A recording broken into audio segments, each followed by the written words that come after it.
Bulletin में सबसे पहले बात करेंगे राजा और महाराजा की। आपको बता दें, केंद्रीय मंत्री ज्योतिरादित्य सिंधिया और पूर्व सीएम दिग्विजय सिंह में जुबानी जंग अब तेज होती जा रही है।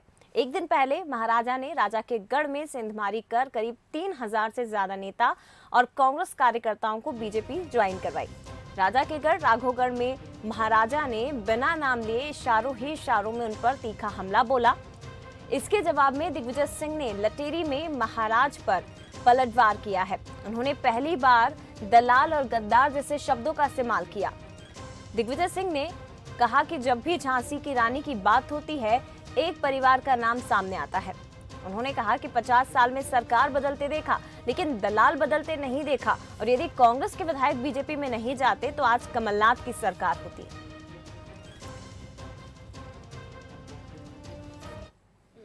जब बीज बोया जाता है,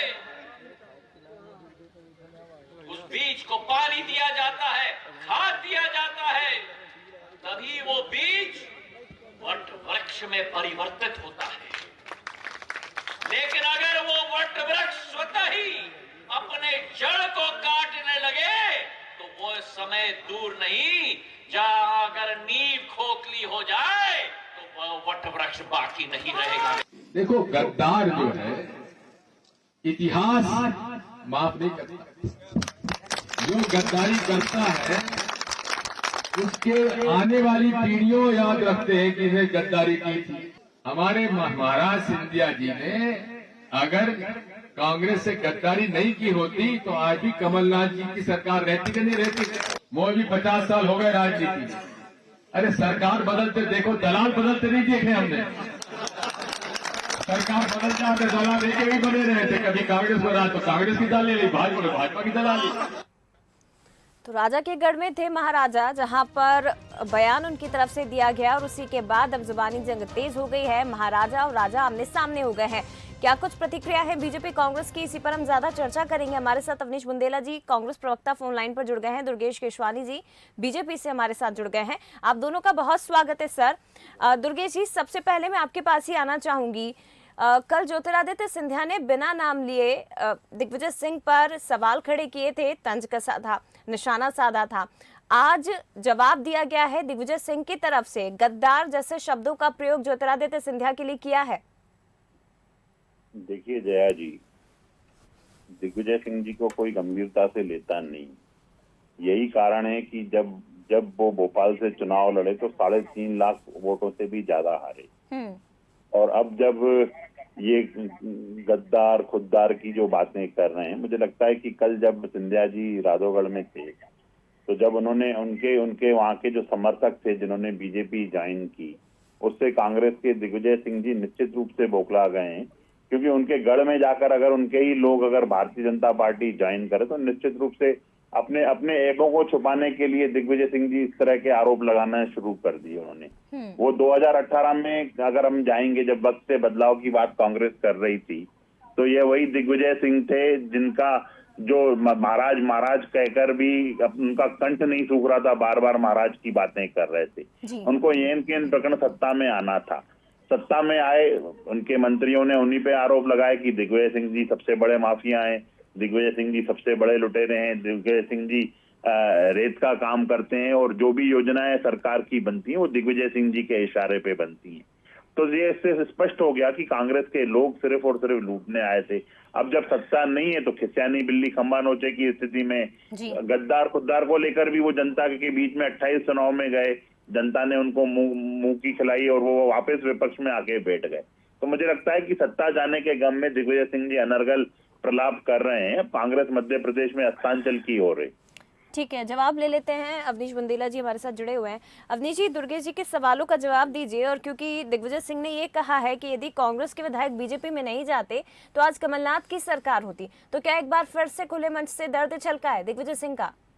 देखिए, दर्द नहीं है, हकीकत है। जिन कार्यकर्ताओं ने सिंधिया जी को हमेशा महाराज कह के संबोधित किया, और जिस पार्टी ने हमेशा सिंधिया जी को अपने पुत्र की तरह पोषित किया, पाला पोसा, उनको कई बार सांसद बनाया, केंद्रीय मंत्री बनाया, कम आयु में राष्ट्रीय महासचिव बनाया, कई प्रदेशों का प्रभारी बनाया, आज उसी मां रूपी पार्टी से सिंधिया जी प्रतिशोध ले रहे हैं, बदला ले रहे हैं।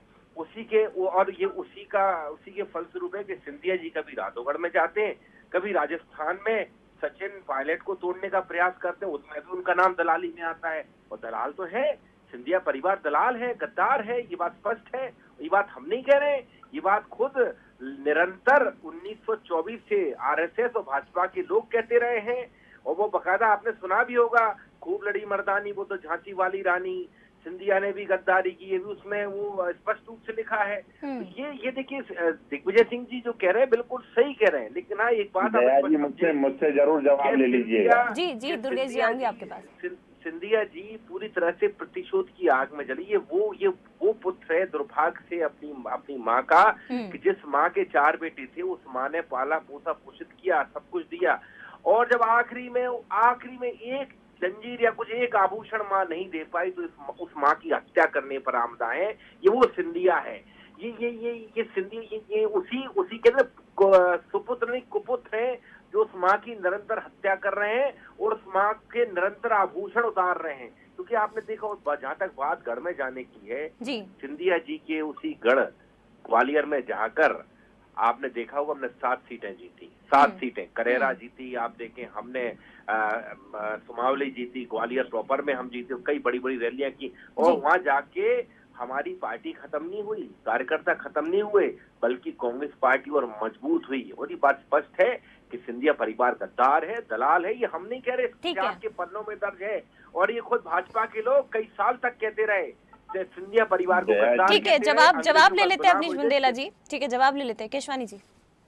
जया जी, अगर ये लोग मजबूत होते तो मंचों से इनका दर्द नहीं छलकता, जैसे आपने अभी कहा। ये दर्द छलक रहा है कि ये छटपटा रहे हैं, कांग्रेस सदैव से ही सत्ता की राजनीति करते आई है, सत्ता लोलुपता ही इनके लिए प्राथमिकता है, और जिस तरह से सत्ता से आज दूर हैं, तो ये अनर्गल आरोप लगा रहे हैं, ये गद्दार, ये सब जनता के बीच में चुनाव में, उन 28 चुनाव में लेकर ये जनता के बीच में गए, और उन 28 चुनाव में इन्होंने मुखी खाई, फिर उसके बाद एक बार फिर उपचुनाव, 4 उपचुनाव हुए, वहाँ पे मुखी खाई, और अब ये अनर्गल आरोप लगा रहे हैं, गद्दार है सिंधिया, अनर्गल आरोप लगा रहे हैं। जनता ने इनको नाकार दिया है जया जी। अब ये नाकारे लोग अब बैठ के ये प्रलाप कर रहे हैं बैठ के कि इनकी सरकार चली गई, इनको लूटने का अवसर खत्म हो गया, इसलिए ये लोग विचलित हो रहे हैं। इस तरह इनकी अपनी जो मानसिकता है वो लास्ट रिएक्शन। आप अगर कह रहे हैं गद्दार और दलाल जैसे शब्दों का प्रयोग किया जा रहा है, ठीक है, ज्योतिरादित्य सिंधिया बीजेपी में शामिल हुए, उसके बाद कमलनाथ जी की सरकार गिर गई, लेकिन अब आगे आप लोग को देखना चाहिए ना, जनता के बीच जाकर काम कर रहे हैं, जनता के बीच जाएंगे तो फिर आने वाले समय में भी तो जया जी हम तो अपना काम कर रहे हैं। हमारी सिर्फ ट्विटर और फेसबुक पर जनता के बीच में है जया जी, इनका वर्चस्व खत्म हो गया है,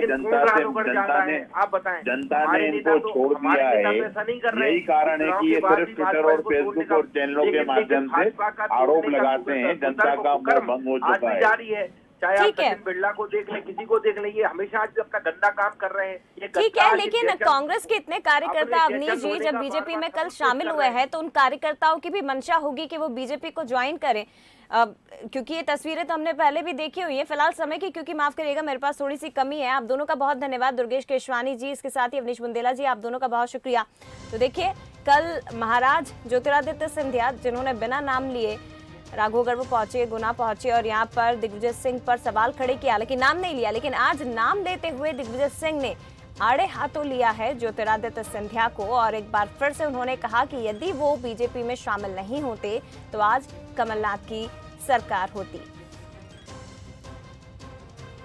और इस मामले में बीजेपी ने भी जवाब दिया है, क्या कुछ कहा है सुनवाते हैं।